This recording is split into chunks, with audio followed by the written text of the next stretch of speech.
اللہ سبحانہ و تعالیٰ کے نام پاک سے آغاز جو بڑا مہربان نہایت رحم فرمانے والا ہے، اور کروڑوں درود و سلام ہمارے اور آپ کے آقا حضرت احمد مجتبیٰ محمد مصطفیٰ صلی اللہ علیہ وآلہ وسلم پر کہ آپ کی خدمت اقدس میں ہدایہ درود پیش کرنا اہل ایمان کے لیے دنیا اور آخرت میں کامیابی، بھلائی، فلاح، نجات اور بلندی درجات کا ذریعہ ہے۔ اللہم صلی علی سیدنا و مولانا محمد وعلی آل سیدنا و مولانا محمد وبارک وسلم۔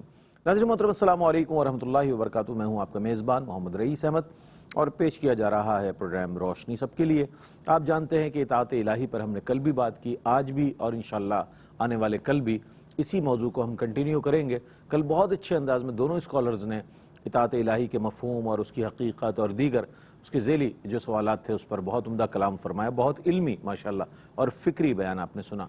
آج بھی ہم انشاءاللہ بات کریں گے کہ اللہ کی اطاعت اور غیر اللہ کی اطاعت کے حوالے سے اگر معاشرتی اعتبار سے اگر ہم فرق واضح کرنا چاہیں تو وہ کیا ہو سکتا ہے۔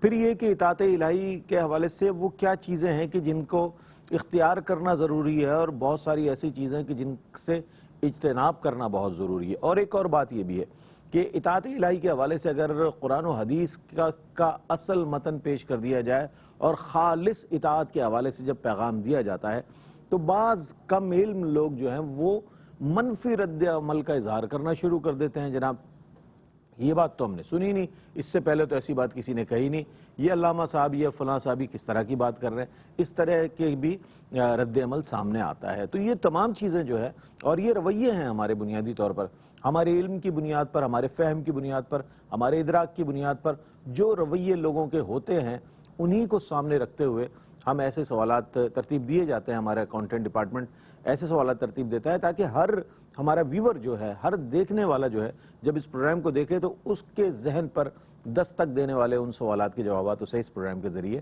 مل جائیں۔ اور الحمدللہ یہ سلسلہ بہت کامیابی کے ساتھ بحسن و خوبی جاری و ساری ہے۔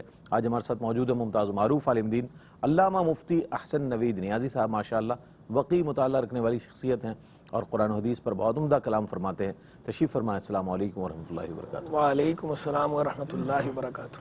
اور میرے بائیں جانب تشریف فرما ممتاز و معروف ریلیجس اسکالر بھی ہیں، روحانی اسکالر بھی ہیں ماشاءاللہ، اور بہت خوبصورت شخصیت ہیں، ڈاکٹر صاحبزادہ فرید الدین قادری صاحب، تشریف فرمائیں۔ السلام علیکم ورحمۃ اللہ۔ السلام ورحمۃ اللہ۔ اچھا مجھ صاحب، چونکہ میں نے سرنامہ کلام میں یہ بات عرض کی کہ اللہ کی اطاعت اور غیر اللہ کی اطاعت کے حوالے سے معاشرتی اثرات کے اعتبار سے اگر ہم فرق جاننا چاہیں تو اس فرق کو کس طرح آپ واضح فرمائیں گے؟ میں چاہتا ہوں کچھ کلام فرمائیے۔ بسم اللہ الرحمن الرحیم، صلی اللہ علیہ حبیبی محمد وعلی آلہ وصحبہ بارک وسلم۔ اطاعت الہی پر مبنی معاشرہ وہ معاشرہ ہے جو خالصاً توحید پر مبنی معاشرہ ہو، اور غیر اللہ کی اطاعت پر مبنی معاشرہ وہ معاشرہ ہے جو توحید پر نہ ہو، شرک کا شکار ہو یا الہاد کا شکار ہو۔ اب جب ہم ان دو چیزوں کو دیکھتے ہیں تو دیکھیں وہ معاشرہ کہ جس کے اندر توحید خالص نہ پائی جاتی ہو، جو کفر و شرک کے نظام پر مبنی ہو، الہاد کے نظام پر مبنی ہو، اس معاشرے میں آپ کو ظلم و ستم نظر آئے گا، اس معاشرے میں آپ کو جنگل کا قانون نظر آئے گا، جس کی لاٹھی اس کی بھینس، مائٹ از رائٹ۔ ہر بندہ جو ہے آپ کو وہاں مفاد پرست نظر آئے گا، اپنے ذاتی مفاد کے لیے دوسرے کو دباتا ہوا نظر آئے گا، وہاں پر آپ کو طبقاتی تقسیم بہت زیادہ ملے گی، اور بس جو جس طرح قبضہ حاصل کر لے گا، اقتدار حاصل کر لے گا، وہ دوسروں کو پیس کے رکھے گا، دوسرے اس کے سامنے پسے ہوئے رہیں گے، اور وہ اپنے آپ کو خدا سمجھے گا یا ایسا باور کروائے گا کہ جیسے معاذ اللہ یہ خدا ہے، جیسے فرعون، نمرود، مثالیں موجود ہیں گزری آپ کے سامنے۔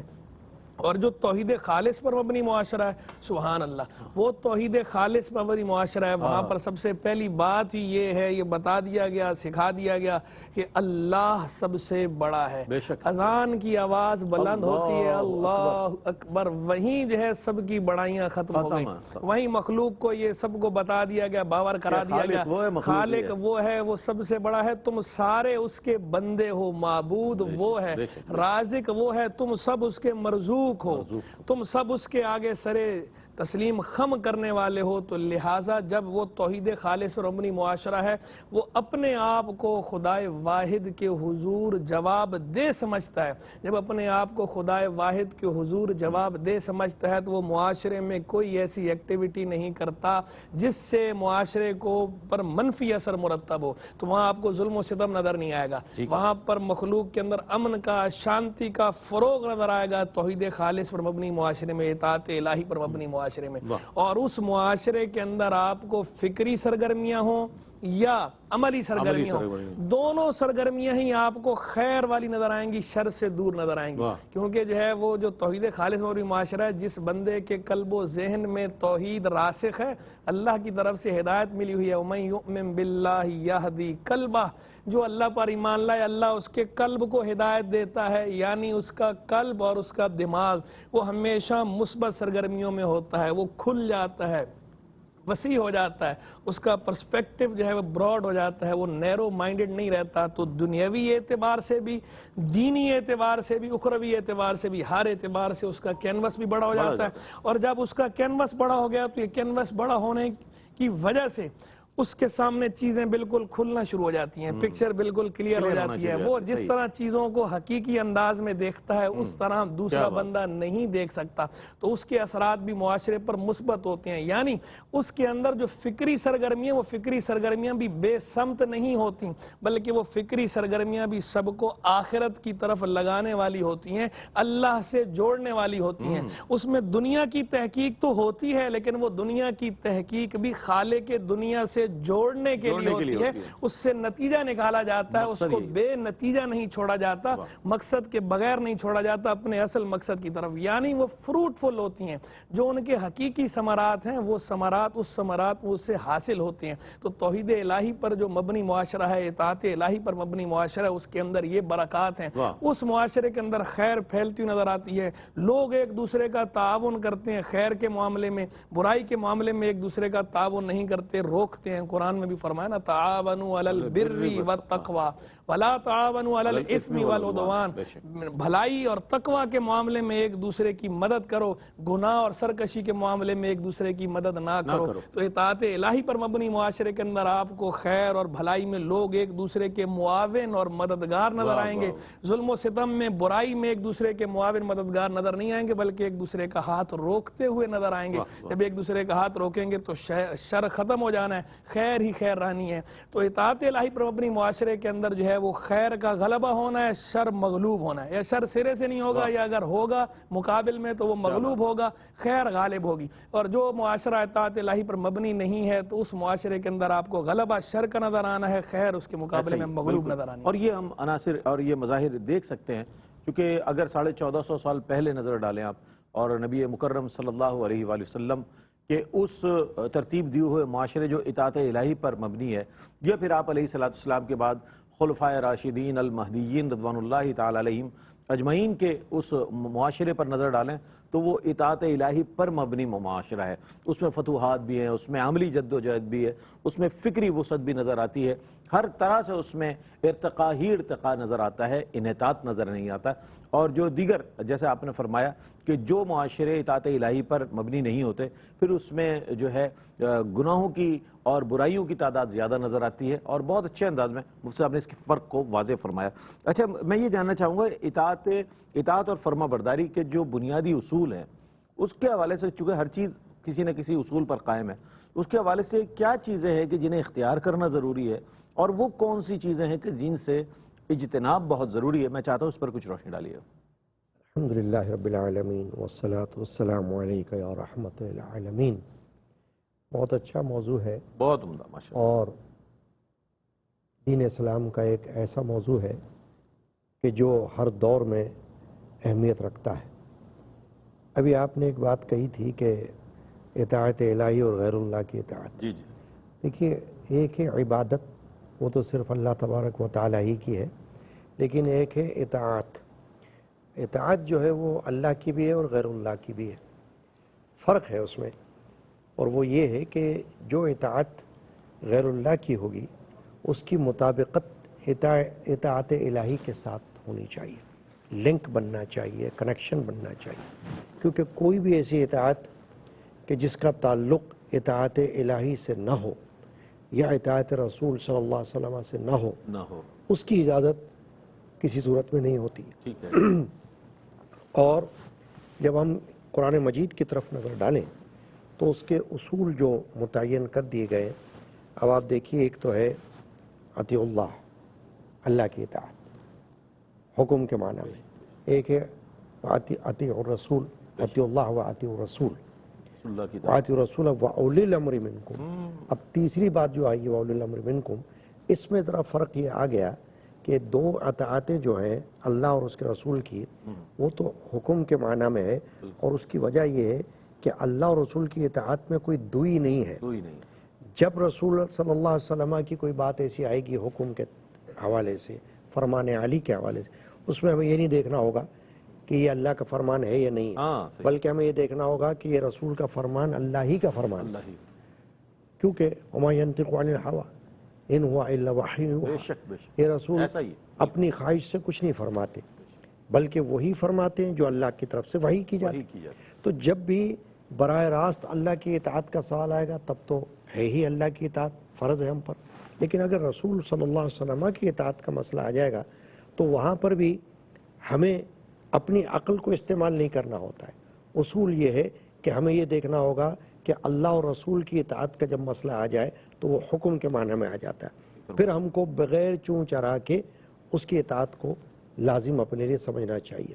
جس طرح دین اسلام میں جب بھی ہم فرائض کی بات کرتے ہیں تو فرض کے ساتھ ساتھ کوئی سنت بھی ہوتا ہے، کوئی نفل بھی ہوتا ہے، کوئی مستحب بھی ہوتا ہے، تو اطاعت میں بھی یہ دیکھی جاتی ہے کہ وہ اطاعتیں جو فرائض کے درجے میں ہیں ان کو فرائض کے درجے میں رکھا جائے گا، جو سنت کے درجے میں ہیں ان کو سنت کے درجات میں رکھا جائے گا، جو مستحبات میں ہیں وہ بھی اطاعت میں آتی ہیں اور وہ مستحبات کے درجے میں رکھا جائے گا۔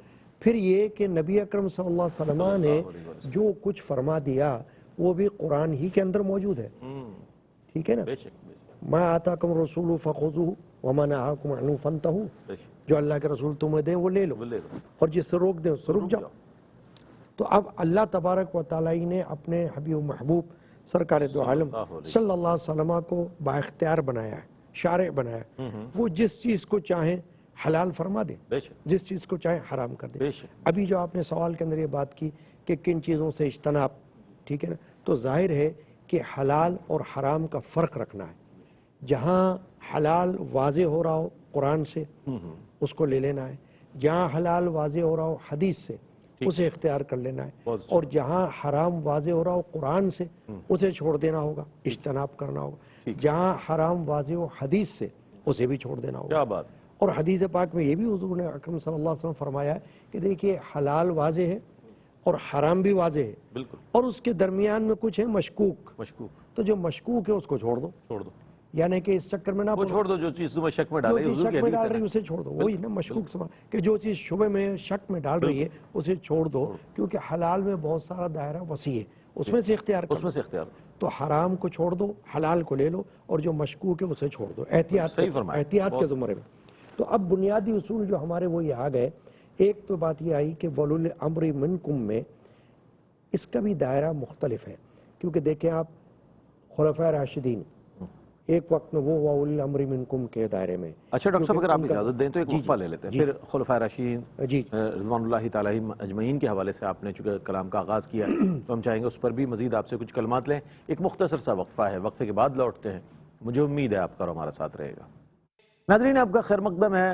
صاحبزادہ صاحب بہت اچھے انداز میں بیان فرما رہے تھے کہ جو چیز قرآن کریم میں اوامر و نواہی کی صورت میں موجود ہے اس کو بھی ہمیں فالو کرنا ہے، کیا اختیار کرنا ہے، کس چیز کو ترک کرنا ہے، اجتناب کرنا ہے۔ اسی انداز میں احادیث مبارکہ میں جو چیزیں موجود ہیں، جو جن حوالوں سے ہمیں احکامات ملتے ہیں کہ یہ چیز کرنی ہے اس کو کرنا ہے، اور جس چیز سے رکنا ہے اس سے رک جانا ہے۔ میں چاہتا ہوں اس کے خلفاء راشدین میں یہ عرض کر رہا تھا کہ جو دور خلفاء راشدین کا تھا رضی اللہ عنہ مجمعین، اس دور میں وہ وَأُولِي الْأَمْرِ مِنْكُم کے زمرے میں تھے کہ ان کی بات کو ماننا، ان کے احکامات پر عمل کرنا یہ لازم تھا۔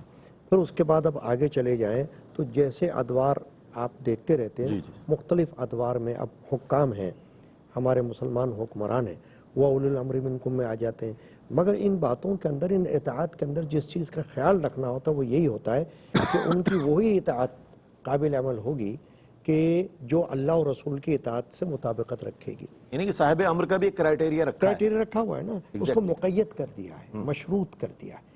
اللہ اور رسول کے اطاعت میں ہمیں کو اپنی عقل کا استعمال نہیں کرنا, لیکن وہاں یہ عقل کو استعمال کرنا ہے کہ دیکھنا ہے کہ ان کی اطاعت جو ہے اللہ رسول کی اطاعت سے مطابقت رکھتی ہے یا نہیں. کوئی ایسی بات تو نہیں ہے کہ جو خلاف شرع ہو, تو پھر ہم پر لازم نہیں آتا کہ ہم ان کی اطاعت کریں. ٹھیک ہے, ٹھیک ہے, یہ میں عرض کر رہا تھا. بہت اچھی بات, بہت اچھی بات. اچھا حضرت یہ فرمائے گا مفتی صاحب کہ اطاعت کے معاملے میں عمومی تصور کیا ہے, یعنی کہ ہم معاشرے پر اس کے مظاہر کس انداز میں دیکھتے ہیں. میں چاہتا ہوں یہ بھی ضرور فرمائے گا, چونکہ لوگ یہ کہتے ہیں کہ جناب نام لیا جاتا ہے اطاعت الہی کا, معاشرے میں اس کے اثرات اور اس کے مظاہر نظر آتے نہیں ہیں. اس حوالے سے میں چاہتا ہوں کچھ, لیکن اس میں اس کی مختلف ڈائمینشنز ہیں اور سب پہ میں تھوڑا کامنٹ کر دیتا ہوں. ایک ڈائمینشن تو یہ ہے کہ ہمارے ہاں جو ہے وہ اطاعت الہی کو عام طور پر سمجھا جاتا ہے چند رسوم کا مجموعہ, بالکل ایسا چند عبادات جو ہیں, مخصوص عبادات, ان کو ہی سمجھا جاتا ہے کہ یہ عبادت الہی. یعنی ایک بڑا نیرو سا ہمارا کنسیپٹ ہے اطاعت الہی کے حوالے سے, جسے درست کرنا ضروری ہے. اسلام ہمارا جو دین ہے یہ کمپلیٹ کوڈ آف لائف ہے, مکمل ضابطہ حیات ہے. اس میں صرف عبادات نہیں ہے, عبادات بھی اس میں شامل ہیں اور اس میں معاملات بھی شامل ہیں. یعنی آپ کی زندگی کے ہر شعبے پہ, ہر گوشے پہ اطاعت الہی لاگو ہوتی ہے. جو شریعت مطہرہ کا بتایا ہوا طریقہ ہے اور جو شریعت نے منع کیا ہے, جو شریعت کے ممنوعات ہیں اس سے آپ بچیں گے, اور جو شریعت کے بتائی ہوئی چیزیں وہ آپ کریں گے, تو یہ ساری مل کر آپ کو اطاعت الہی بنے گی, ورنہ اطاعت الہی نہیں. ایک ہے اطاعت الہی کا ناقص ہماری مرضی, اس پر وہ کوئی مرضی نہیں, مرضی اطاعت کا مطلب یہ ہے کہ اللہ کی اطاعت ہے نا, تو اللہ کی اطاعت پھر وہی ہے کہ جو پوری اطاعت, وَدْخُلُوا فِي السِّلْمِ کافہ, اسلام میں پورے داخل ہے, جو اپنی مرضی نہیں, پک اینڈ چوز نہیں, پک اینڈ چوز یہاں پر نہیں ہے. یہ آپ نے سرنڈر کرنا ہے, سر تسلیم خم کرنا ہے, آپ نے ساری باتیں ماننی ہیں. تو ایک تو اپنا تصور اطاعت الہی کا صحیح کریں کہ اطاعت الہی مسجد میں بھی لاگو ہے, اطاعت الہی گھر پہ بھی لاگو ہے, اطاعت الہی بازار پہ بھی لاگو ہے. بلکہ وہ ایک بزرگ تھے, ان کو کسی نے کہا کہ حضرت تصوف کے بارے میں کوئی کتاب لکھ دیں, تو انہوں نے جو کتاب لکھ دی بیع و شراء کے مسائل پر, حلال و حرام کے. تو کسی نے کہا حضرت ہم نے تو تصوف قرض کیا تھا, آپ نے جو ہے نا یہ حلال تجارت پہ. تو انہوں نے کہا بھائی اس کے بغیر جو ہے کون سا تصوف, تصوف تو تب ہے کہ جب اگر وہ ان کا جو بیع و شراء کا معاملہ ہے حلال حرام ہی صحیح نہیں ہوگا تو تصوف. جیسے سیدنا عمر فاروق نے فرمایا تھا کہ وہ بازار میں مارے نہیں آئے جس کو مسائل نہیں معلوم, جو اس کا علم نہیں رکھتا, تو انہوں نے پابندی لگائی. تو اطاعت الہی کا تصور وسیع ہے ایک, تو اس کو درست کریں.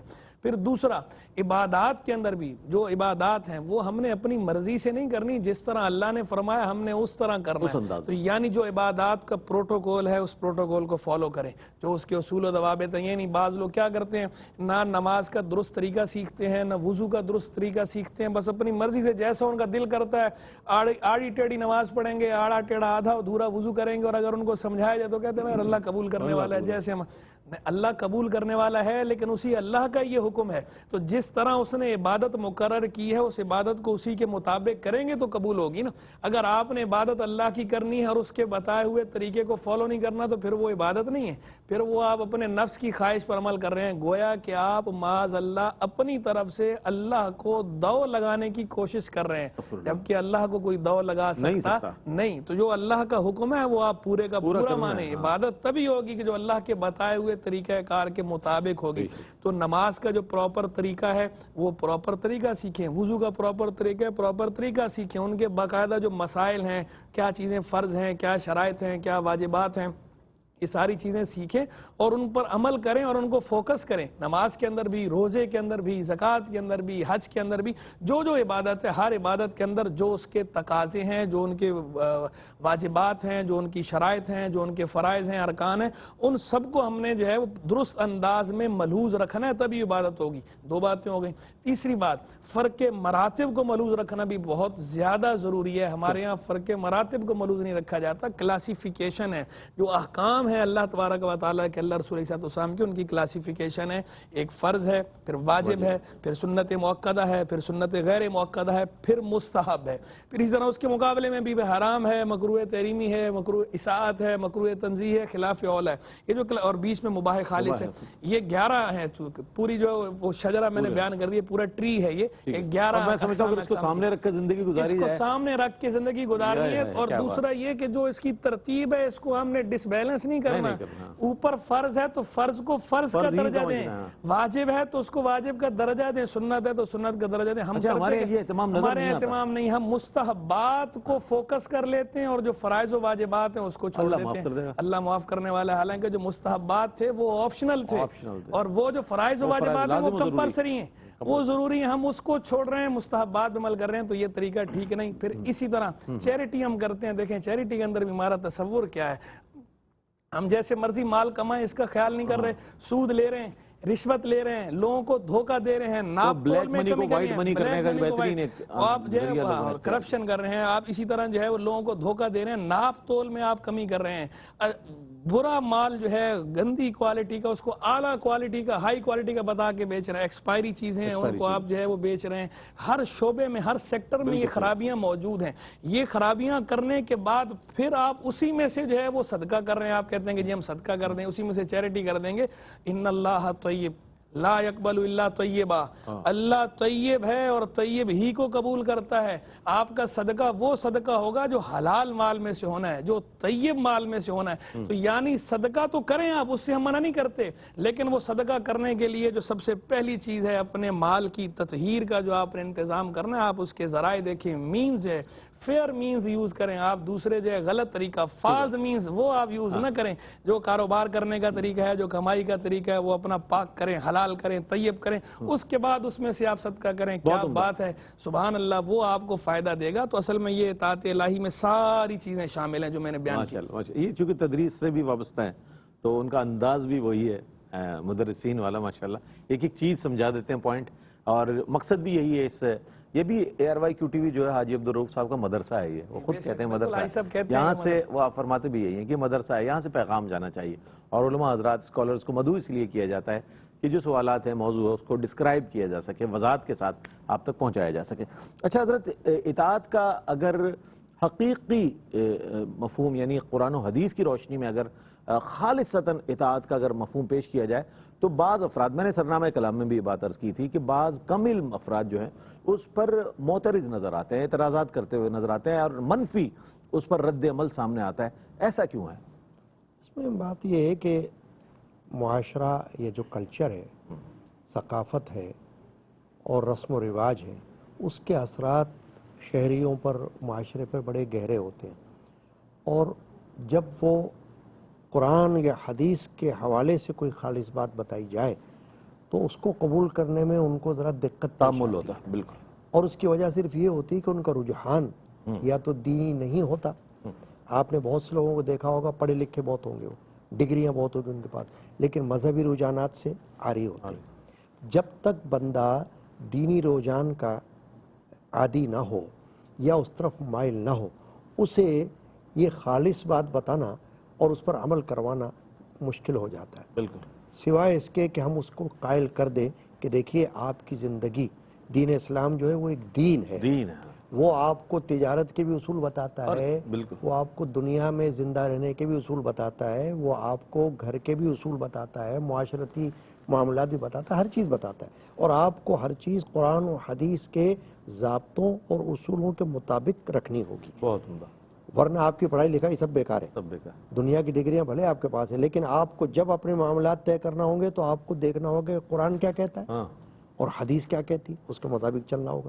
اب یہ جو آپ نے سوال کیا, یہ یوں ہے کہ معاشرے کے اندر چونکہ لوگ مختلف اذہان کے ہیں, مختلف رجحانات کے ہیں, تو ان کے سامنے جب کوئی خالص بات پیش کی جاتی ہے تو چونکہ رائج نہیں ہے, ایک ہوتا ہے رائج الوقت بات, تو رائج الوقت ان کے سامنے نہیں آتی. وہ تو دیکھتے ہیں کہ دنیا میں تو رشوتیں بھی لی جاتی ہے, دنیا میں تو حرام خوری بھی کی جا رہی ہے, تو جب ان کو کوئی خالص بات بتائی جائے تو ہضم نہیں ہوتی.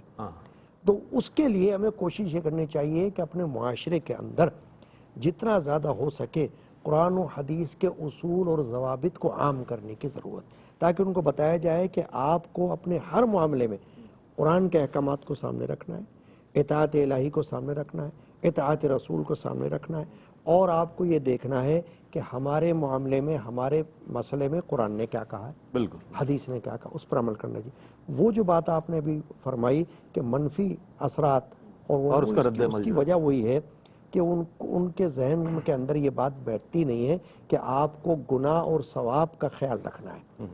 اگر آپ کوئی کام خلاف قرآن خلاف حدیث کریں گے تو اس کا گناہ ہوگا، اور آپ قرآن اور حدیث کے مطابق کریں گے تو ثواب ہوگا۔ تو جب بندہ گناہ اور ثواب میں فرق کرنا سیکھے گا اور تمیز رکھے گا تو اس کو پھر دشواری پیش نہیں صحیح فرمایا، صحیح فرمایا، بہت اچھی بات۔ اچھا، ایک جو عمومی رویہ ہے وہ بھی میں بتاتا چلوں کہ صحافت ہو، سیاست ہو، معیشت ہو، کسی بھی معاملے میں ہمارے ہاں کرٹیسزم بہت بڑھ گیا ہے۔ گزشتہ 15-20 سال میں جیسے جیسے یہ سوشل میڈیا کا دورہ ہوا، لوگوں نے معمولی باتیں اکٹھی کی اور اس معلومات کو علم کا نام دے دیا۔ اب اس پر مذہب بھی نہیں بچا اور معظمین جو دینی ہیں وہ بھی نہیں بچے۔ تو اب لوگوں نے اپنے معمولی معلومات کی بنیاد پر اعتراضات کرنے شروع کر دیے، یعنی کہ کرٹیسزم بہت زیادہ بڑھ گیا۔ ہم یہ دیکھ رہے ہیں کہ تنقیدی رجحان بہت بڑھ گیا۔ کسی نے کوئی بات کہہ دی، جناب اس کو کاؤنٹر کیا جاتا ہے، سوشل میڈیا پہ کاؤنٹر کیا جاتا ہے، تقاریر میں کاؤنٹر کیا جاتا ہے۔ آج سے اگر اب آپ 15-20 سال پہلے لیں تو لوگوں میں ایک احتیاط تھی، علماء حضرات کا ایک، اور دینی جو افراد تھے ان کے حوالے سے ایک ادب اور تعظیم پائی جاتی تھی۔ لیکن آج ایسا لگتا ہے کہ ہر شخص مذہب پر، سیاست پر، صحافت پر، معیشت پر، معاشرے پر، عبادت پر، ہر چیز پر بحث کرنے کے لیے تیار نظر آتا ہے۔ ایک یہ بھی ایک فکر ہے ہمارے معاشرے کی جس کا مظاہرہ نظر آتا ہے۔ ایک مختصر سا وقفہ ہے، وقفے کے بعد لوٹتے ہیں۔ مجھے امید ہے آپ کا اور ہمارا ساتھ رہے گا۔ آپ کا خیر مقدم ہے۔ اطاعت الہی ہمارا موضوع ہے آج بھی، اور انشاءاللہ یہ کل بھی کنٹینیو کریں گے اسی کو، اور بہت اچھے سوالات جو ہیں پیش کیے گئے اور ان کے بہت عمدہ اور فکری جوابات آپ تک پہنچے ہیں۔ خالص اطاعت الہی جو ہے اس میں اخلاص کا جو عمل دخل ہے وہ بہت زیادہ ہے۔ اب جب ہم خالص اطاعت کی بات کرتے ہیں تو اس کے جو ثمرات ہیں اس کو آپ کس طرح دیکھتے ہیں حضرت؟ یہ فرمائیے گا حقیقی اطاعت کے حقیقی جو اثرات ہیں اور ثمرات ہیں وہ کیا ہیں؟ دیکھیں اس پہ حقیقی اطاعت الہی کے جو ثمرات ہیں وہ اس دنیا میں بھی مرتب ہوتے ہیں، آخرت میں بھی مرتب ہوتے ہیں۔ یعنی اس کے اخروی اثرات بھی ہیں، اس کے دنیاوی اثرات بھی ہیں، پھر دنیاوی کے اندر بھی جو ہے اس کے فکری اثرات بھی ہیں، اس کے عملی اثرات بھی ہیں، اور انسان کی جو شخصی تعمیر ہے، تعمیر سیرت جو ہے، شخصیت سازی، اس کے اندر بھی اس کے جو ہے وہ اثرات ہیں۔ اور وہ جو قرآن مجید فرقان بھی فرمایا گیا نا، جو مثال دی گئی ہے کلمہ طیبہ کے لیے، اللہ تعالیٰ نے بیان فرمائی کہ شجرۃ طیبہ اصلها ثابت وفرعها فی السماء، جیسے کہ جو ہے وہ ایک طیب درخت جو ہے کہ اس کی جڑ زمین میں ثابت ہے، پیوست ہے، وفرعها فی السماء، اور اس کی شاخیں آسمان کے اندر ہیں، اور اپنے رب کے اذن سے سارا سال پھل دیتا ہے۔ اب یہ اپنے رب کے اذن سے ہر وقت پھل دیتا ہے۔ اب یہ جو تشبیہ یہاں دی گئی ہے شجرۃ طیبہ سے مراد کیا ہے؟ کھجور کا درخت۔ کھجور کے درخت کی جڑ تو زمین میں پیوست ہے، شاخیں جو ہے آسمان میں، ایسے ہی بندہ مومن کے دل میں ایمان پیوست ہے، اور اس کے اعمال جو ہے وہ آسمان کی طرف فرشتے لے کر جاتے ہیں قبول۔ اور جس طرح وہ کھجور کا درخت جو ہے وہ سارا سال پھل دیتا ہے، خشک پھل بھی اس کا کام کا ہے، اور اس کا جو تر پھل ہے وہ بھی، تازہ پھل بھی اس کا کام کا ہے۔ کھجور کی کوئی چیز ضائع نہیں ہوتی، اس کا تنا، اس کی پتے اور اس کا پھل، تینوں چیزیں استعمال ہوتی ہیں۔ تنے جو ہے اس سے شہتیر بنتے ہیں، اور اس کے جو پتے ہیں وہ دیکھیں ٹوپیاں بنانے کے، چنگیری بنانے کے، پنکھے بنانے کے کام آتے ہیں، اور جو ہے پھل تو پھل ہے وہ ہر۔ اسی طرح بندہ مومن کی جو زندگی ہے اطاعت الہی والی زندگی، اس کی بھی ہر حالت جو ہے وہ نفع بخش ہے، ہر حالت نفع آور ہے۔ مصیبت آئے تو وہ اللہ کے اذن سے صبر کرتا ہے، اس پہ اجر ملتا ہے۔ اگر اسے کوئی نعمت ملتی ہے تو اللہ کا شکر کرتا ہے تو اس پہ اس کو اجر ملتا ہے۔ اسی طرح اپنے ہر فعل میں، اپنے بولنے میں، سونے میں، بات کرنے میں، کھانے میں، ہر چیز میں چونکہ وہ اللہ کے احکام کو ملحوظ رکھتا ہے، پسے پشت نہیں ڈالتا، تو اس کے یہ تمام افعال عبادت بنتے چلے جاتے ہیں۔ تو اس کا ہر فعل جو ہے تو وہ شجرۃ طیبہ والی بات بھی تو بہت ضروری ہے، جی بالکل، کہ وہ جو عمل کر رہا ہے وہ اطاعت الہی کو پیش نظر رکھتے ہوئے، بالکل اطاعت الہی کر رہا ہے۔ اسی لیے بزرگوں نے یہ فرمایا کہ جیسے مباح ہوتا ہے، مباح کام جس کی اجازت دی گئی ہے، تو مباح کے اندر نہ ثواب ہوتا ہے نہ عقاب ہوتا ہے۔ تو بزرگ فرماتے ہیں مباح کے اندر اگر آپ اچھی نیت کر لیں گے، اللہ کی رضا کی نیت کر لیں گے، تو وہ مباح بھی نیکی کا کام بن جائے گا، مستحب ہو جائے گا۔ یعنی جیسے کھانا پینا ہے، سونا ہے، اگر آپ اس کے اندر یہ نیت کر لیں کہ میں کھا پی اس لیے رہا ہوں، سو اس لیے رہا ہوں کہ اللہ کی عبادت پر مجھے قوت حاصل ہوگی، اور علم دین کو پھیلانے میں، ترویج و اشاعت کرنے میں، دین کی تبلیغ کرنے میں، دین کی دعوت دینے میں مجھے توانائی حاصل ہوگی، تو اب آپ کا یہ کھانا پینا سونا جو ہے یہ بھی عبادت ہے. کیا بات. یہ مباح تھا ویسے لیکن یہ مستحب ہو گیا. اسی طرح جو ہے وہ ماں باپ سے جو انسان کی محبت ہے اور اولاد سے جو انسان کی محبت ہے یہ فطری محبت ہے. اور یہ جو اس طرح کی فطری محبتیں ہوتی ہیں ان پہ ثواب نہیں ہوتا, پکڑ بھی نہیں ہے, گرفت بھی نہیں ہے, ثواب بھی نہیں ہے. لیکن کوئی اگر اس کے اندر یہ نیت کر لے کہ میں ماں باپ سے اس لیے محبت کرتا ہوں کہ مجھے اللہ اور اللہ کے رسول کی طرف سے حکم ہے کہ ماں باپ سے محبت کرنی ہے, اولاد سے اس لیے محبت کرتا ہوں کہ اللہ اور اللہ کے رسول کا حکم ہے کہ ان کی اچھی پرورش کرنی ہے اور ان سے محبت کرنی ہے, ان کی تربیت کرنی ہے, ان کی رعایت کرنی ہے, تو اب یہ محبت بھی جو ہے باعث ثواب بن جائے گی, یہ بھی اطاعت الہی بن گئی. تو نیت بھی میٹر کرتی ہے, اس پہ بھی انما الاعمال بالنیات ای ثواب الاعمال بالنیات, اعمال کے ثواب کا مدار نیتوں پر ہے. اچھے عمل کے اندر بھی ثواب آپ کو تبھی ملے گا جب آپ اس کی نیت کریں گے. جیسے وضو ہے, اگر آپ نے وضو پہ جو اعضاء ہیں ان پہ پانی بہا لیا ہے وضو پہ لیکن نیت نہیں کی وضو کی, تو وضو تو ہو گیا لیکن جو ہے وہ آپ کو ثواب نہیں ملے گا. ثواب تبھی ملے گا جب آپ وضو کی نیت کریں گے. یعنی کچھ اعمال وہ ہیں کہ نیک اعمال کے اندر بھی کہ جن میں نیت کے بغیر بھی عمل ہو جاتا ہے لیکن اس میں بھی ثواب آپ کو ملے گا نیت کے ساتھ. اور جن اعمال میں نیت ضروری ہے ان میں تو ویسی نیت ضروری ہے, وہاں تو نیت کے بغیر وہ عمل ہوتا ہی نہیں ہے. جیسے نماز ہے کہ اس کے لیے نیت ضروری ہے, بغیر نیت کے نماز ہوگی نہیں. تو جو مباح کام ہے آپ کے ان کے اندر بھی اگر آپ اچھی نیت کر لیں گے تو وہ اچھی نیت بھی آپ کے مباح عمل کو وہ نیکی بنا دے گی, وہ اطاعت الہی ہے اور اس کا ثمرہ جو ہے آپ کو دنیا میں ظاہر ہونا ہے اور آخرت میں بھی ظاہر ہونا ہے. وہ جو ان الذین قالوا ربنا اللہ ثم استقاموا تتنزل علیہم الملائکۃ الا تخافوا ولا تحزنوا وابشروا بالجنۃ التي کنتم توعدون نحن اولیاؤکم فی الحیاۃ الدنیا وفی الآخرہ. جن لوگوں نے کہا کہ اللہ ہمارا رب ہے پھر اس پہ استقامت اختیار کی, تو جب ان کی موت کا وقت آئے گا فرشتے ان کے پاس آ کر کہیں گے گھبراؤ نہیں, غم نہ کرو, تم گھبراؤ نہیں اور غم نہ کرو, اور اس جنت کی بشارت ہو جس کا تم سے وعدہ کیا جاتا تھا, ہم تمہارے مددگار دنیا میں بھی تھے اور آخرت میں بھی تمہارے مددگار ہیں. دنیا میں فرشتے مدد کرتے ہیں نیکی کی طرف راغب کر کے, اور آخرت میں بھی اللہ کے اذن سے وہ مدد کریں گے. یہ قرآن بیان کر رہا ہے, یہ کسی کا قول نہیں ہے, یہ قرآن کی آیت میں نے پیش کی ہے. تو جو اطاعت الہی کے ثمرات ہیں وہ اس دنیا میں بھی ظاہر ہونے ہیں, آخرت میں بھی ظاہر ہونے ہیں, وقت موت بھی ظاہر ہونے ہیں, عالم برزخ میں بھی ظاہر ہونے ہیں, عالم آخرت میں بھی ظاہر ہونے ہیں. بہت اچھی بات. اور عمومی طور پر یہ ہوتا ہے ایک بندہ مومن کے حوالے سے تو ہم نے علماء سے یہی سنا ہے, اس کا ہر لمحہ جو ہے وہ نیکیاں سمیٹنے کا لمحہ ہے. اگر اس کی نیت اس حوالے سے ہو کہ میری تمام تر اطاعت جو ہے اللہ رب کریم کی اطاعت کے ساتھ رسول کریم صلی اللہ علیہ وآلہ وسلم کے فرامین کو پیش نظر رکھتے ہوئے میں اس عمل کو, اس نیت یعنی کہ عمل کو اگر حسن عمل میں تبدیل کر دیا جائے تو وہ سمجھ لیں وہی عمل آپ کا جو ہے آپ کے لیے اجر و ثواب کا باعث بن جاتا ہے. کیا فرمائے گا ڈاکٹر صاحب, عمومی طور پر یہ کہا جاتا ہے کہ اطاعت الہی ایک موضوع ہے, ضرور علماء حضرات نے کہیں بیان کر دیا مساجد میں ممبر پر, لیکن اس کی ضرورت اور اہمیت جو ہے اس کو پیش نظر رکھتے ہوئے ARYQ TV نے بطور خاص اہتمام کیا ہے, اس پر میں چاہتا ہوں کچھ کلام. دیکھیے معاشرے میں ہر دور میں اس کی ضرورت ہے, اور اب فی زمانہ تو اس لیے ہے کہ اس وقت جدید اور جدت کا زمانہ ہے. جب جدت پھیلتی ہے یا سائنس ترقی کرتا ہے تو بہت ساری چیزیں ایسی سامنے آتی ہیں جن میں بندے کو یہ احساس نہیں رہتا کہ کیا اس میں ہمارا انوالو ہونا درست ہے یا نہیں ہے, اس کے مطابق عمل کرنا درست ہے یا نہیں ہے. تو اس وقت بہت زیادہ شدت سے اس بات کی جو ہے وہ ضرورت محسوس کی جاتی ہے کہ اطاعت الہی, اطاعت رسول صلی اللہ علیہ وسلم, اس کو مد نظر رکھا جائے. ہم ہر معاملے میں یہ دیکھیں کہ کیا ہمارے لیے اس میں اللہ کی رضا ہے. ٹھیک ہے نا, شعر ہے میرے جد امجد کا کہ دنیا رہے راضی یا نہ رہے اور حق کی رضا حاصل ہو ہمیں, اللہ کی رضا کے بغیر چین نہیں, آرام نہیں, اس طرح کا شعر. تو اب کہنا مقصد یہ ہے کہ جہاں بھی ہمیں کوئی اپنا مسئلہ درپیش ہو ہمیں اس میں یہ دیکھنا چاہیے کہ اللہ تعالیٰ کی اس میں مرضی شامل ہے یا نہیں ہے, رضا ہے یا نہیں ہے, ناراضگی کا تو کہیں مسئلہ نہیں ہے.